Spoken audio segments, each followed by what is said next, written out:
Thank you, Ms. Goss-Graves. I would just like to remind everybody the title of the hearing, since it is my hearing. And the title of the hearing is the importance of protecting female athletes in Title IX. I am for protecting women. We fought very, very long and very hard to protect women. So I just want to be clear, there's not a hidden agenda. It is actually to protect women in women's sports. So since it's my hearing, I just wanted to clarify that is my agenda. With that, without objection, Representative Jordan of Ohio, Representative Sessions of Texas, Representatives Green of Georgia, Representative Boebert of Colorado, Representative Burchett of Tennessee, Representative Waltz of Florida, Representative LaMalfa of California, and Representative Garcia of California are waived onto the subcommittee for the purpose of questioning the witnesses at today's subcommittee hearing. I ask unanimous consent to enter 5 statements into the record. A legal memorandum by Ms. Sarah Perry titled "The Department of Education's Intended Revision of Title IX Fails Regulatory and Civil Rights Analysis." A second legal memorandum by Mrs. Sarah Perry titled "One More with Feeling. Department of Education Releases Second Title IX Rule and Fails Again." A report from the Independent Women's Forum and the Independent Women's Law Center titled "Competition, Title IX, Male-Bodied Athletes and the Threat to Women's Sports." An article from the Daily Signal titled "Exclusive School Assigned Girls to Sleep with Boys Who Identify as Trans Without Parental Notification." And a statement for the record submitted by the NCAA on December 4th, 2023. Without objection, so ordered. The chair now recognizes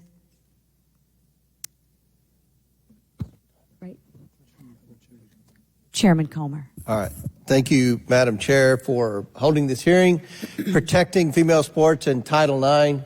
As a Kentuckian, when I think about great Kentucky female athletes, our witness, Riley Gaines, is the first name that pops out. And Riley, on behalf of every great Kentucky Wildcat fan in the Commonwealth of Kentucky, we thank you for how well you represented Kentucky on the national level and for your advocacy today in being a leading voice in protecting women's sports. Ms. Gaines, has Title IX had a positive impact on your access to athletic and academic opportunities? Of course it has. I would not have been able to achieve what I achieved without Title IX, without the women's sporting category. Of course, it's developed me into the leader that I am today. It's given me the confidence to stand before this committee and the security to stand firm in my belief that men should not be playing in women's sports. I know we had a witness that suggested that because you worked so hard all your life to be the best. I mean, you were the best in female swimming. There's no question about that. And to have to lose or share a title with a biological male, you know, we had a witness on the panel suggest you should have just lost gracefully. I mean, I think that is a slap in the face to any athlete who works so hard. I mean, I was a below mediocre basketball player on my high school basketball team. I can't imagine the work that you put in, that any great athlete, male or female, puts in. And I don't think you should lose gracefully. I think you should do exactly what you've been doing. You're a class act, and you've been a leader. You've told your story. Many of us on this side of the aisle have heard your story many times, and we respect what you're doing, and we stand with you. I just want you to know that. Well, I appreciate that a whole lot. And just for the record, I have certainly lost gracefully many times in my career. Even speaking to the incident of Thomas and I at the national championships, we tied for 5th. Granted, 5th in the entire nation, so it's still an incredible achievement. But there were 4 women who beat me, and I'm incredibly proud of those women who beat me. So I certainly can and have lost gracefully many times in my career. I lose gracefully a lot on the golf course. Not really, but I lose a lot on the golf course. Coach Russell, if the Biden administration successfully redefines Title IX to include gender identity, are you concerned that young women will miss out on athletic and academic opportunities that would be afforded to them? Absolutely. So not only would biological males be able to take the positions on teams away from females. That includes then scholarship money at different levels. It includes awards at different levels. It includes now NIL money, so sponsorship money. It's not just a one-off. There are many different levels that will hit, yes.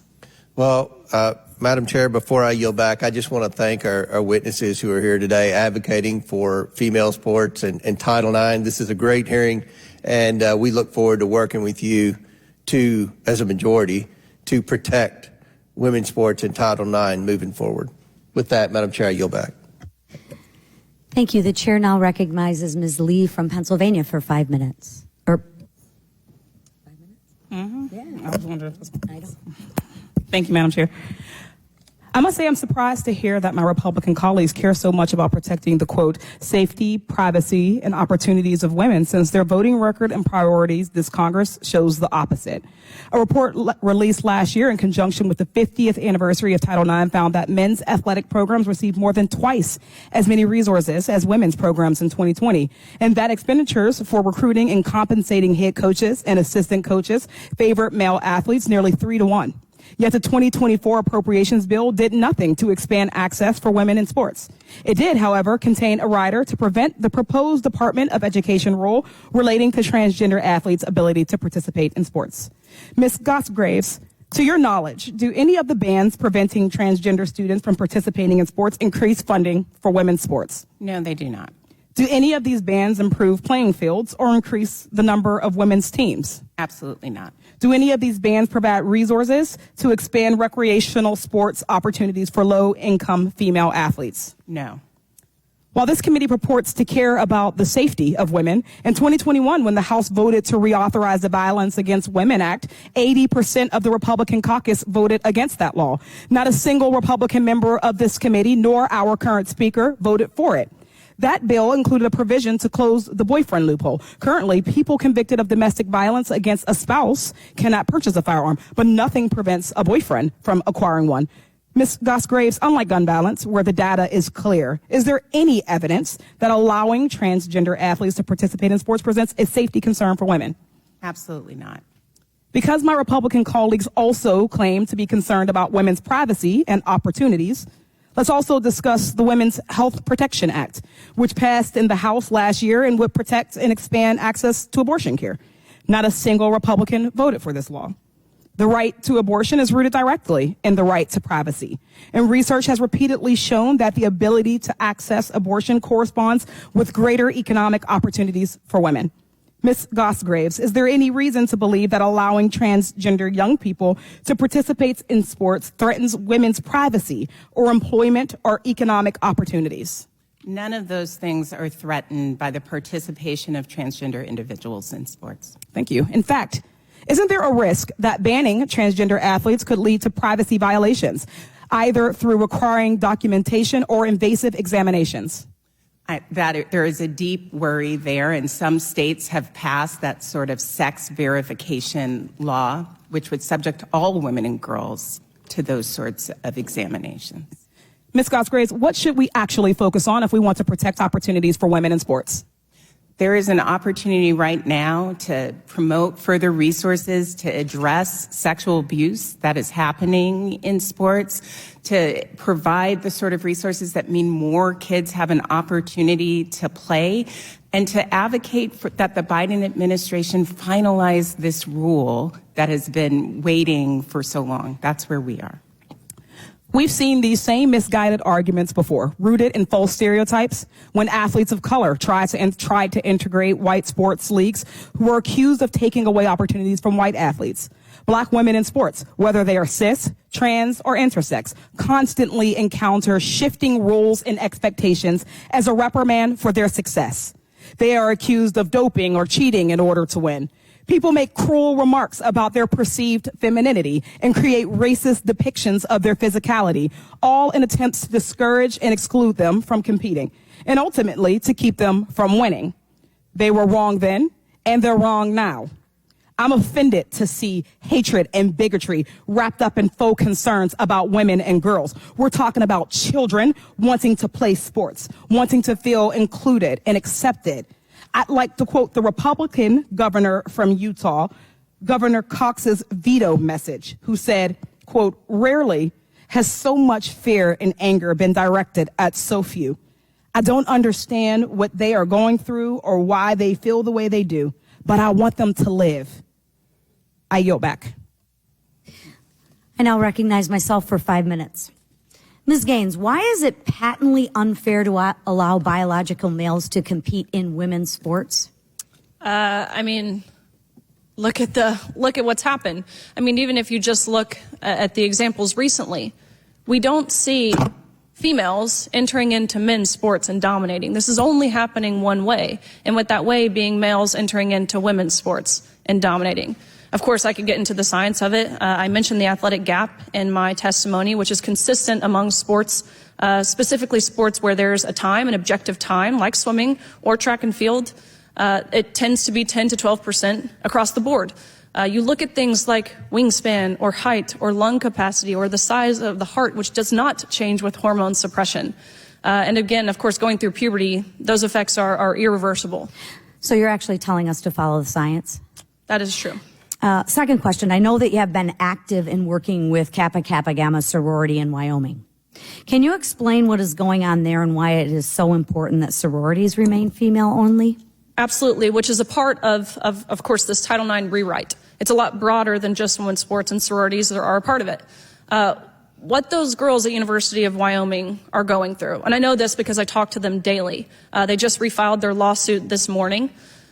What they're going through is nothing short of, it's perverse, allowing a male into their sorority house, watching them as they shower and undress, walking around, in the vein of being explicit here, but again, true, walking around erect in their sorority house, asking them uncomfortable questions about what undergarments they wear, about their breasts. That's violating for any young girl, especially a college-age young girl who was promised sisterhood, mind you. Granted, these girls got the brother they never wanted. Thank you. Ms. Perry, the Biden administration has claimed that their April 13, 2023 proposed rule governing Title IX and athletics will bring clarity. Is that true? Well, it wasn't until this administration where the definition of sex was ever anything other than clear. And in fact, the entire structure of Title IX is built on a sex binary. The purpose of regulatory law and the Administrative Procedure Act is to let the federal government contain and work on rules that clarify anything that might be perceived to be ambiguous. The previous administration had already released a Title IX rule in 2020, making very clear certain guidelines on sexual harassment and sexual assault. And until this administration, there was no ambiguity whatsoever. And what harm will come to our female athletes by redefining sex in Title IX to include gender identity? It's hard to quantify the market impacts of individual girls who are suddenly divested of the opportunities to achieve scholarships, play on athletic teams, to pursue the classes that they want, to ultimately, because we know there is a connection between success on the field and success later in life. These are individuals who are not only going to suffer those particular direct impacts, they'll bear the brunt.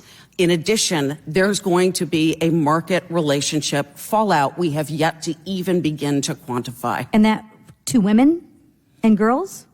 Yes, absolutely. Okay. Let me real quickly, Ms. Russell, can you speak to your experiences with cancel culture and the treatment you received at Oberlin College because you stood up for women?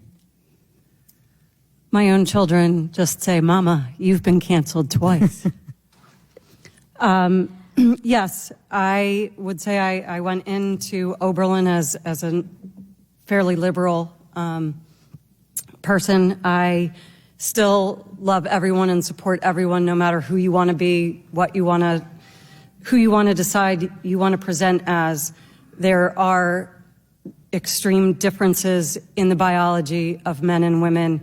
I've experienced it as an athlete and a coach and a parent. As an athlete, I chose to play co-ed field hockey as an adult. My worst injury I've ever had came from that. A man fell on top of me when I fell this way. I'm 5'4", maybe 120 pounds soaking wet. I haven't ever been bigger except when I was pregnant. When he fell on me, 2 of my ribs popped off of my sternum. Those are the kind of injuries, and what happened to Peyton McNabb has recently happened to another high school athlete in California whose dad is too afraid to say anything. And this cancel culture, what's happened is kids are too afraid to say anything. Parents are too afraid to say anything. Coaches are in massive fear of losing their jobs. Professors are in massive fear of losing All their for jobs. standing up for women. Yes. Thank you, Ms. Russell. And with that, my time is done. The chair now recognizes Mr. Raskin. Thank you kindly, Madam Chair. The ranking member quoted the Republican governor of Utah, who said something to the effect of never before had he seen so many be so cruel to so few who just wanted to participate. And Ms. Gosgraves, let me start with you. It sounds to me like what we're mostly talking about here is the women who are at the very highest levels of their sport in the final competitions. We're talking about the very best. But do you get complaints about this, or have you heard complaints about this just with people participating in either co-ed sports generally or transgender athletes who are part of an intramural softball league, or people playing not for very high stakes, but playing for the reason most of us play, which is to get exercise and have fun? You know, about 24 states have been racing to try to ban transgender participation in sports at all levels. And many of those states have struggled to identify any transgender individuals who are actually playing sports. What we are dealing with right now is not an overwhelming number of transgender athletes in all places, but actually the sort of political rhetoric that is creating this fervor that makes people believe that transgender people who are less than, half of 1% of the population have an outsized presence in sports. And it's not to protect women's sports. It's not to expand the opportunity for women to play. It's not to bring more resources, and it's not for school districts to create safer conditions. There are other things that we know that work that increase safety in sports. This is not it. So, Ms. Russell, let me ask you, because you're a lacrosse coach. I've got 2 daughters who've played lacrosse who seem like you're a great coach. Tell us, first to answer that question, are we talking about just the highest level of sports where you're identifying a problem? I mean, is it a problem to have co-ed sports or transgender kids playing at a lower level for intramurals and stuff like that? So nobody has here that I've heard has said anything about outlawing transgenders from playing sports. And you don't favor that? No. What I am saying personally, and I believe I've heard here, is that I don't believe that biological males should be playing on exclusively women or girls teams.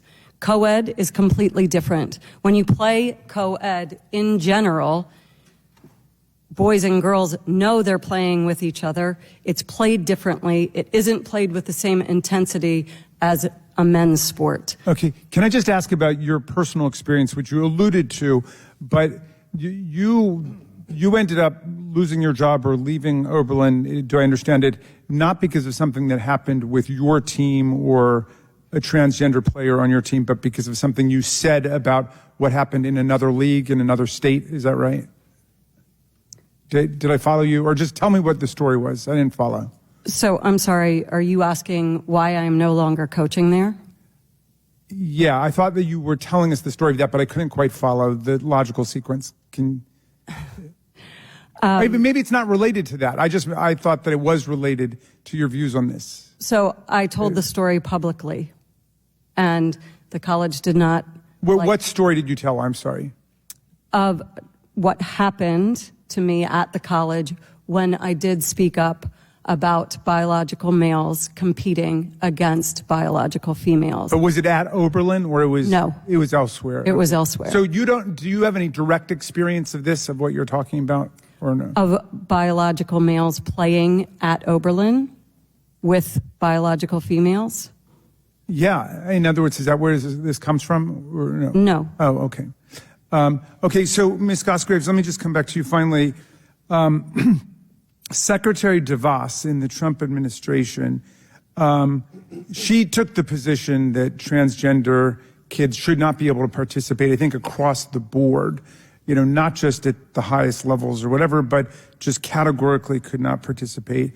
The Office of Civil Rights in May 2020 ruled that a Connecticut high school could not maintain its policy allowing transgender students to participate in athletics on a team corresponding to their gender identity. How did that policy, because I understand the policy today is it's up to the schools to decide when it's appropriate and when it's not appropriate under the Biden administration rules, but how did that policy of categorically banning it affect children? What a categorical ban means is that a child who wants to play doesn't have the chance to play. It also means that even if you are a transgender kid who maybe you don't even want to play sports, you now have a giant signal coming from your government that you are less worthy, that discrimination against you will be okay. And so it is both the practical harm, but then this broader message that policymakers are sending to young people that is disturbing. Thank you, and I yield back.